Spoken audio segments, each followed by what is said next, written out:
RM and many other societies. He's also the editor-in-chief for Fertility and Sterility Reports, and he's the past deputy editor for Fertility and Sterility. He has authored over 200 scientific articles and published many scientific publications. His topic today is endometrial preparation for frozen embryo transfer. Do natural cycles have better outcome? Good morning. Well, thank you very much for that introduction, and thank you very much for the invitation to be here with all of you. This is my third Aspire meeting, and I would like to congratulate actually President Boothroyd for a very successful meeting. It's my pleasure to be here with all of you. So I wanted to talk about endometrial preparation for frozen embryo transfer. This is something that we've been doing for a very long time. Really, endometrial preparation with estrogen and progesterone goes back about 40 years when we first started doing egg donation. Embryo freezing was not very much of a reality back then, but all the eggs that were being transferred to women who were agonadal, of course, had to have the endometrial preparation with estrogen and progesterone. And there have been controversies about this topic over the years. For example, whether you should use oral estrogen or transvaginal estrogen or transdermal, and then issues about timing of progesterone initiation, and that, of course, was a subject of the ERA, which I think is starting to fall by the wayside a little bit. And now we have the last controversy, and that is the question about whether natural cycles for the preparation of the endometrium actually have better outcomes. And specifically what I mean, of course, is better obstetrical outcomes, because there is some suggestion that artificial cycles, where the patient doesn't ovulate, are associated with a higher incidence of hypertensive disease and pregnancy. So that is what I want to talk about. I don't have any disclosure, but let me give you kind of to tee it up. This is from the last month's issue of Journal of Assisted Reproduction and Genetics. There are two back-to-back reviews, and you can see they say pathological maternal and neonatal outcomes associated with programmed embryo transfer. By programmed, of course, they mean estrogen and progesterone as opposed to letting the patient ovulate. And then the second review that is right back-to-back with that one is the question of pathological maternal and neonatal outcomes and the potential etiologies and strategies for prevention.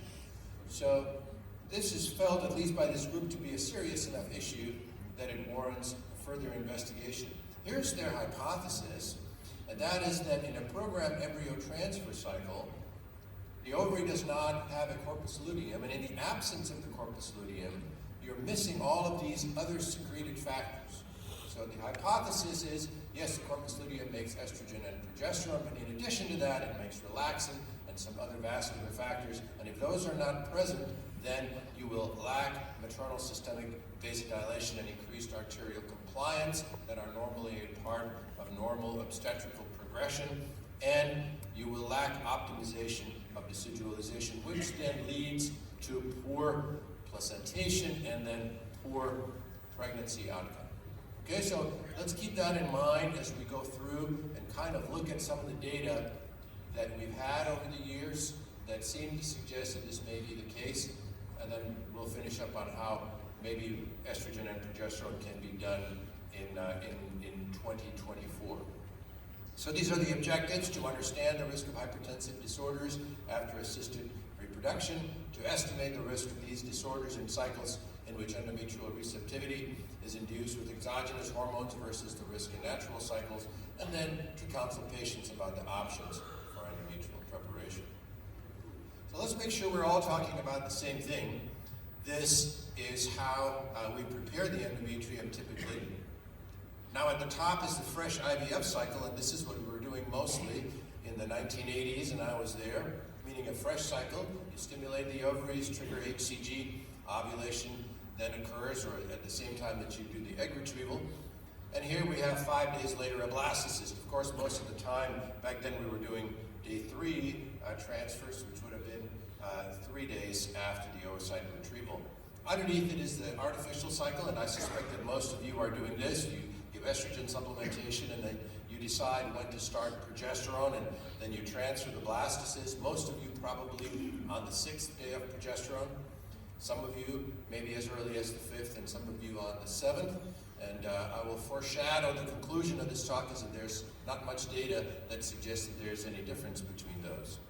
And then, of course, underneath it, you've got the modified natural cycle where the patient has normal follicular development and then it is triggered with HCG or being allowed to ovulate naturally with the LH surge. And then at the final bar where you see the vertical line, that's when you would be transferring the blastocysts. So this increase in hypertensive disorders after ART was really first noted after egg donation, and that was because we were not doing very many frozen transfers. And we didn't know why it was. It could have been because the recipients were older, and it could have been because the gametes were genetically distinct from those of the patient, and we weren't really thinking that it was the artificial cycles. Once frozen embryo transfer became used more as a consequence of the increased efficiency, we were able to compare the obstetrical outcomes in fresh versus frozen cycles. And these are all population studies which have large numbers, but remember that they're retrospective, and it may very well be that the people that are having fresh transfers are different from those who are having the frozen transfers. So this is the first systemic review of some 11 studies, and you can see we're about 12 years ago in 2012. And basically what this slide shows is that the adverse outcomes that were associated with IVF were all had a lower incidence in frozen cycles. So small for gestational age, preterm birth, low birth weight, all of those are bad, and all of those were improved, all of those had a lower risk in the frozen cycles. One of the better studies examining the hypertensive disorders came from this Scandinavian IVF registry data. Again, remember, registry. They had some 47,000 cycles and 268,000 naturally conceived singletons, and they found that the hypertensive disorders were increased in all ART pregnancies, but particularly bad in the singleton frozen embryo transfers. And they had a subgroup of patients who had paired data. So these were siblings after IVF, where the frozen embryo transfer risk of hypertension was higher than in the fresh embryo transfer within the same mother. So let me explain that. In other words, the mother came in, had fresh IVF cycle, and had a baby, and had a certain risk of hypertensive disease. And then 2 years later, she came back, had the frozen embryo transfer, and as obstetricians, you know that typically the risk of preeclampsia or hypertension is lower in a subsequent pregnancy, but in this case it was higher, and the argument was it is the frozen embryo transfer that is doing that. By 2018, there were enough studies that a meta-analysis was possible. I would just caution us that there was only one randomized clinical trial. The other 30 were retrospective cohort studies. And here's a forest plot, but basically what it shows is that in the frozen transfers, which are on the right side of the forest plot, the risk is consistently higher for pregnancy-induced hypertension than the fresh cycle, which is on the left. So consistent increase in frozen transfer. Just remember that population studies are retrospective and the choice of treatment is determined by the clinician. So the question came up, if the fresh embryo transfer has a lower risk, what about a natural cycle frozen embryo transfer? Maybe it's not the frozen embryo, maybe it's the fact that you've got ovulation in one case and not in the other. And so the large series from this Japanese registry entitled Endometrial Preparation Methods for Frozen Thawed Embryo Transfer are associated with altered risk of hypertensive disorders of pregnancy, placenta accreta, and gestational diabetes. And hormone replacement cycle, 75,000, and the natural cycle frozen transfer was 29,000. And they did find, in fact, an increase in hypertensive disorders of pregnancy in the patients that had the artificial cycles. That's the crude odds ratio and then the adjusted odds ratio on the right-hand side.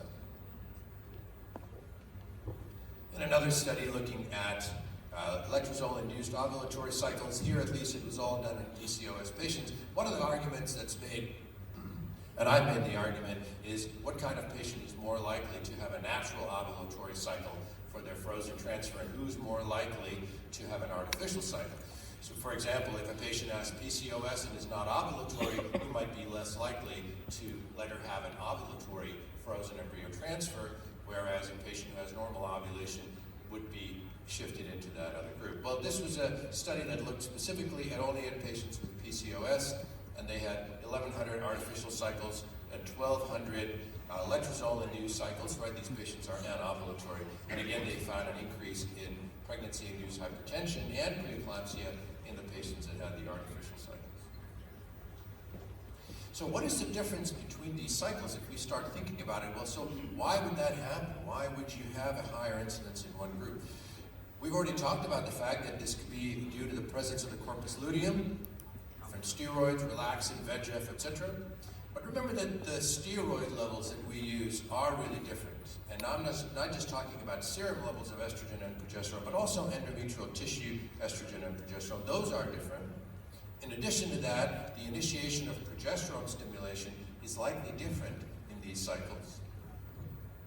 The timing of progesterone and whether progesterone rises suddenly, like happens if you give somebody an intramuscular injection or a vaginal suppository, or whether that rises gradual, as is what happens in normal ovulation. So let's look into that just a little bit.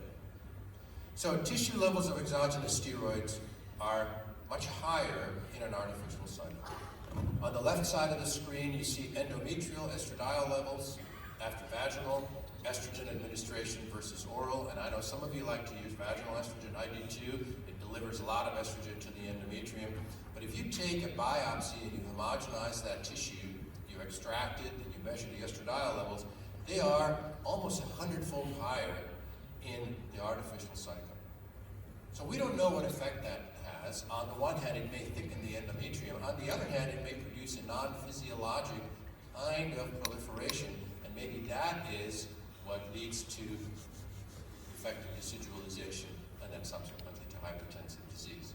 And on the right side, you have endometrial progesterone levels, same study design, endometrial biopsy homogenation of the tissue. On the left side, that little bitty bar is the control group that is normally ovulatory, and then in the middle, vaginal progesterone and intramuscular progesterone on the far right. So tissue levels are different. What about progesterone? Well, progesterone rise is very different in a natural cycle as opposed to in an artificial cycle. Progesterone in this graph is at the very bottom. The laser really doesn't show, but progesterone is right here at the bottom, and this is the rise of progesterone in an ovulatory cycle. You have to go back all the way to 1983 to find this kind of frequent blood sampling. These were the kinds of studies we were doing when I was a fellow. Maybe some bright young mind wants to repeat these studies. You have to admit the patient to the clinical research center and then draw their blood every 10 or 15 minutes. That's the problem, is getting patients to sign up for them. But what you see is that it takes a little bit of time for the progesterone to rise. It rises gradually. The progesterone level is only about 1 nanogram per milliliter at the time of ovulation. So ovulation on this graph is about 24 hours after that vertical bar. You can see the hours are down on the x-axis at the bottom. And so I hope I've convinced you that progesterone is way below the luteinization threshold at the time that the egg comes out. And in fact, the endometrium doesn't progress through luteal progression until some 12 to 24 hours after ovulation. So that's different from the way that we do artificial cycles, right? Most of us start progesterone on the morning of what we think is ovulation. And in reality, nature doesn't start progesterone for another 24 to 36 hours. So not exactly physiological. Here's a summary of when does progesterone increase above the threshold. In artificial cycles, the progesterone start is arbitrary. We start, by the way, on the evening of ovulation. Most will start on the morning of ovulation. In a natural cycle, however, progesterone rise above the threshold is at about 12 to 24 hours after ovulation. If you use an HCG trigger, it may be later than that, because you don't have that sort of the rise of LH before the surge begins. And so it may be 24 to 36 hours after ovulation. And in a stimulated IVF cycle, of course, you all know that progesterone rises actually 1 day before ovulation. If you use Lupron trigger, if you use agonist trigger, you know that we're measuring progesterone levels 24 hours before egg retrieval to make sure that the progesterone has risen. So there's a big difference between all of these cycles. Here's a summary of that.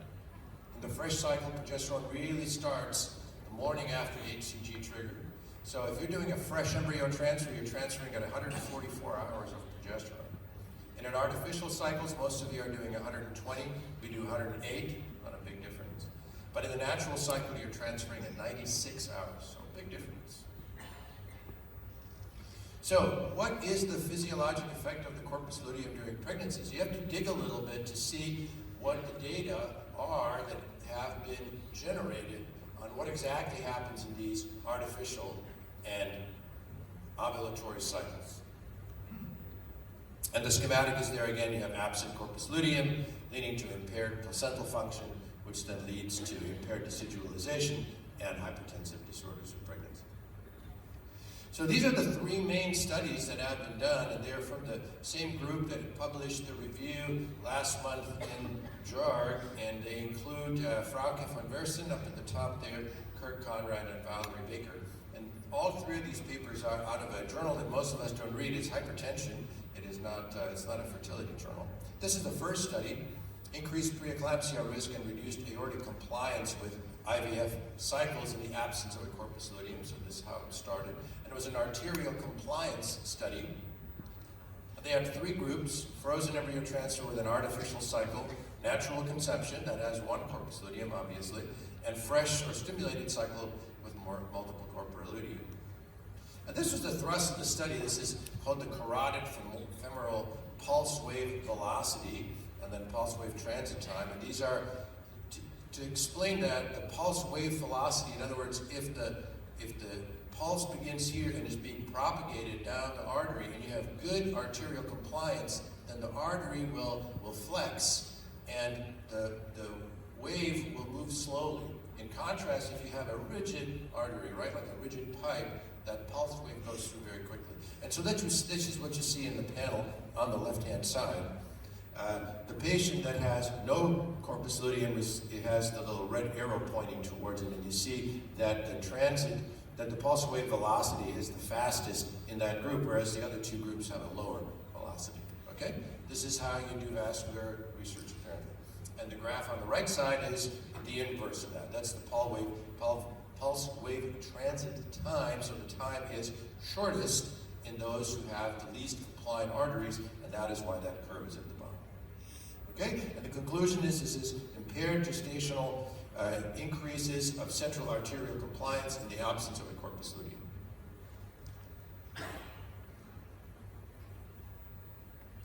The problem is that there was non-random allocation to these groups, so just as I had mentioned, it is quite possible that you would be more likely to use an artificial cycle in a patient who's older or perhaps heavier. Here they had a different BMI and so forth. So not exactly random allocation. They also found an increase in preeclampsia with frozen embryo transfer in the absence of a corpus luteum.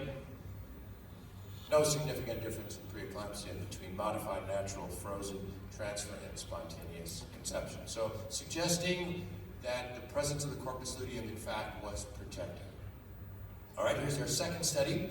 Absent or excessive corpus luteum number is associated with altered maternal vascular health in early pregnancy.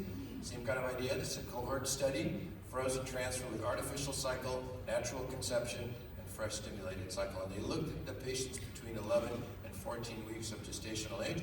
First of all, they found that the patients with the programmed cycle frozen embryo transfer had the highest blood pressure. I'll read those numbers for you. So in the program cycle, the blood pressure was 108 over 72, whereas in the natural cycle, FET was 103 over 68. So it is statistically significant. Whether you think that's a clinical significance or not is something that you might want to ask yourself. But they did this very neat experiment, which I had never heard of before, so I want to share this with you. This is called reactive hyperemia. This is blood flow following a standardized period of arterial occlusion. And the image shows a patient who has a blood pressure cuff on their arm, and that gets blown up so that it prevents blood flow to the distal part of the arm, and you keep that closed for 10 minutes, and then after that you release it, and you see what happens to the blood flow afterwards. And here's what it's supposed to do. So a normal response, you have normal blood flow, then you occlude it, and then post-occlusion there's an increase, right? The blood vessels say, oh, thank goodness, and they open up and you get big blood flow. So that's a normal response, and an abnormal response is at the bottom.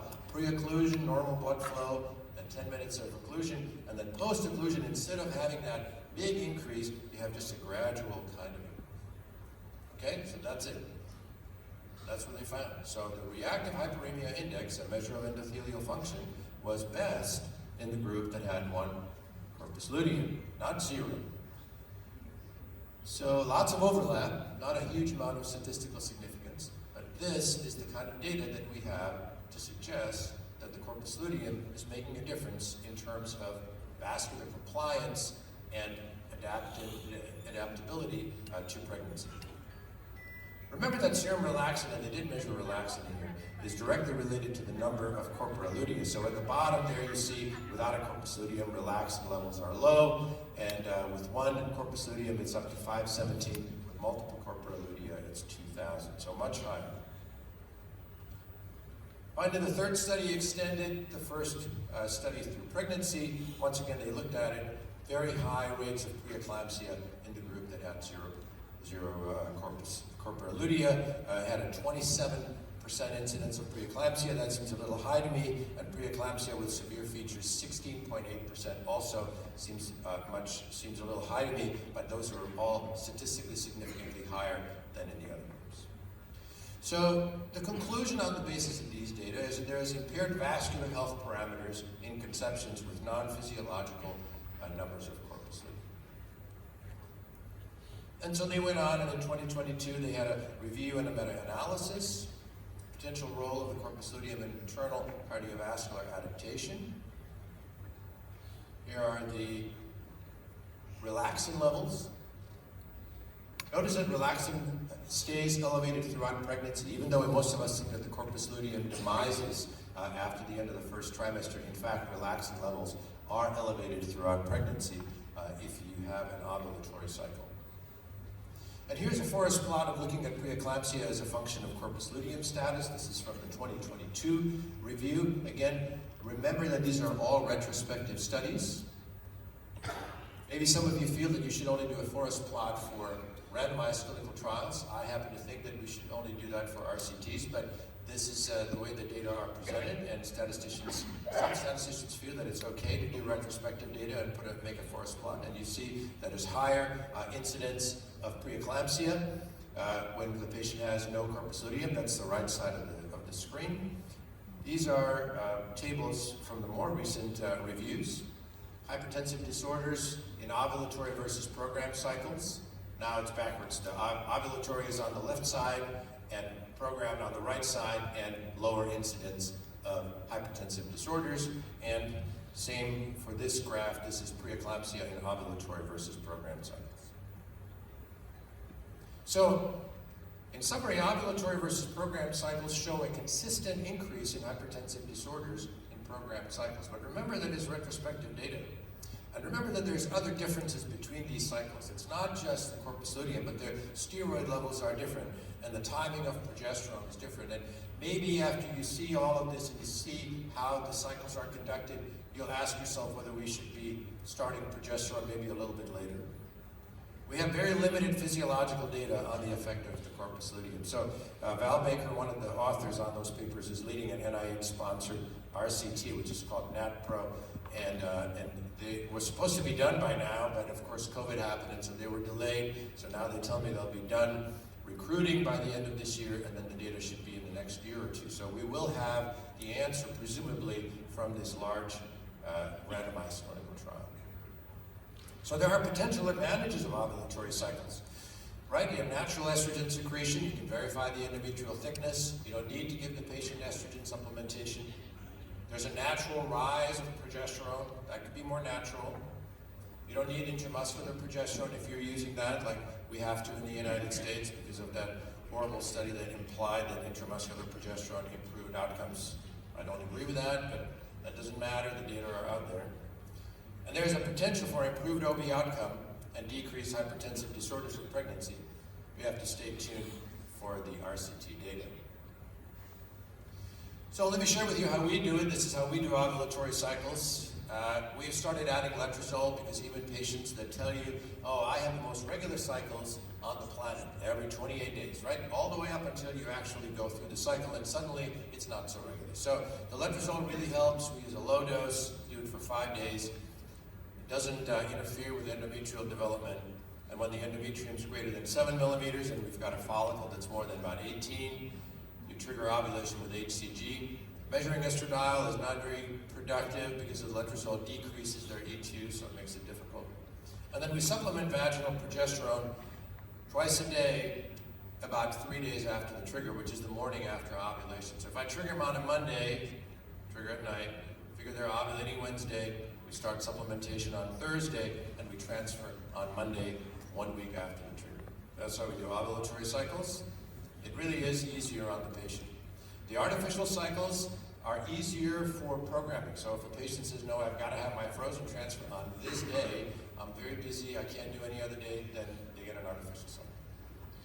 No need for agonist. We use estradiol in the most convenient form, either oral or transdermal. When the endometrium is more than 7, check a serum progesterone, make sure they haven't started ovulating, and then start progesterone on the evening of ovulation with IM injection, and then use IM plus twice daily vaginal, and we transfer the blastocyst on the 6th day of progesterone. So we transfer at 108 hours. The one thing that I give credit to the ERA for is it made us start thinking in terms of how many hours of progesterone rather than just saying how many days. So we transfer on the 6th day, but we transfer at 108 hours. And here's that summary of the way that these cycles are conducted. This is a paper that was published recently in Fertility and Sterility. Here's where progesterone starts. Remember that in a fresh cycle, that progesterone starts 24 hours before you do the egg retrieval. And most of you are probably doing what I showed in the middle there. In the artificial cycle, you start progesterone in the morning. We start in the evening of that day. And if you're going to go to modified cycles, and some of you are doing this, and whether it's natural or whether it's with letrozole, remember, that's a lot less progesterone at the time of the transfer. Here's the number of hours. I like to be closer to the natural cycle. That's why we transfer at 108 hours rather than 120 hours. But the window is probably pretty wide. So, conclusion, the natural versus artificial cycles, they are different. The duration of progesterone differs by up to 48 hours, easily. There's probably no difference in pregnancy rates if you transfer between 96 and 144 hours of progesterone stimulation. That's 48 hours. That's a big window. I think if you go longer than that, if you go 156, something like that, I think you'll start seeing a decrease in implantation rates. And if you go much less than 96, I think also you will start to see a decrease. But the wide part of the window of implantation is to transfer somewhere between 96 and 144. They both work. Ovulatory cycles don't require intramuscular progesterone, which is lovely. Artificial cycles are easier to schedule. And I think it's fair to tell the patient that the artificial cycles are associated with higher hypertensive disease in pregnancy, but whether that is a direct causative factor or not, we do not know. That's it. Thank you, Professor Paulson, for an excellent presentation. You've really given us a food for thought, because we feel that the current frozen embryo transfer protocols are the gold standard, but then I think we've come back full circle now. So floor is open for, we only have time for one question actually. Yeah, the Ziegler Paris and also Phnom Penh. Rick, this was great, absolutely thorough. But let me make one comment and ask you one question. The comment is, you and I always felt that what counted most are the tissue concentrations of progesterone, and this is why we went vaginal. However, we possibly neglected the effect of the blood levels, and I just want to emphasize that most of the studies in the Nordic countries that suggested an alteration of blood pressure control in the pregnancy were obtained with vaginal, therefore with low levels of progesterone, and we may have neglected the fact that high levels of progesterone are have these vasodilating properties. And there is a study from China that actually suggested that. That's the common. The question is, what about endometriosis? We know that in endometriosis, if you transfer in a broken cycle, when the ovaries are suppressed, there is no impact on receptivity. Are we sure that that's the work of Bishop and the group in near Washington? Do we know that that's the effect, that's the case in a natural cycle when the ovaries are functioning? We don't know that. We want to take risk in transferring frozen embryos in endometriosis in the natural cycle when we don't know whether that impacts on actual outcome. So a very interesting question. Thank you, Don. So some of you may know that Dr. DeZiegler and I both worked on this whole idea of the endometrial tissue levels of progesterone, and he's exactly right. And we published our paper in 1995 and used vaginal progesterone really exclusively until the RCT by Kate Devine in Fertility and Sterility suggested that there was an increase in miscarriage rates if the progesterone was not given intramuscularly.